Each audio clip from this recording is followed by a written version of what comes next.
పాఠశాల అభివృద్ధి కోసం చేసిన పనులకు బిల్లు రాలేదని ఒక కాంట్రాక్టర్ పాఠశాల ప్రారంభం రోజే తాళం వేసిన ఘటన సిద్దిపేట జిల్లా చేర్యాల మండలంలోని ఆకునూరు గ్రామంలో చోటు చేసుకుంది.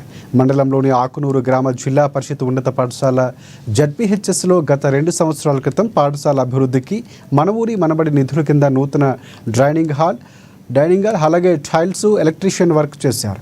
దీనికి గాను బిల్లులు 8.50 లక్షల రూపాయలు రావాలని అనేకసార్లు జిల్లా స్థాయి అధికారులకు మొరపెట్టుకున్నారు.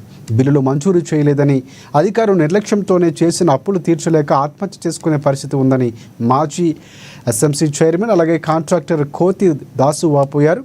పాఠశాల పునఃప్రారంభం రోజు హై స్కూల్కు తాళం వేశారు. ఈ సంఘటనపై చేర్యాల ఎస్ఐపి నీరేష్ పాఠశాలకు చేరుకుని ఆరా తీసి వెంటనే డిఈఓ ఏసీపీలతో మాట్లాడించి సర్ది చెప్పడంతో తాళం తీశారు.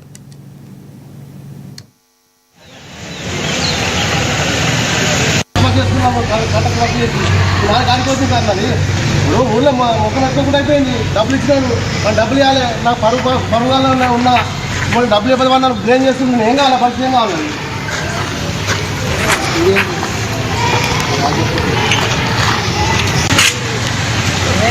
లేదా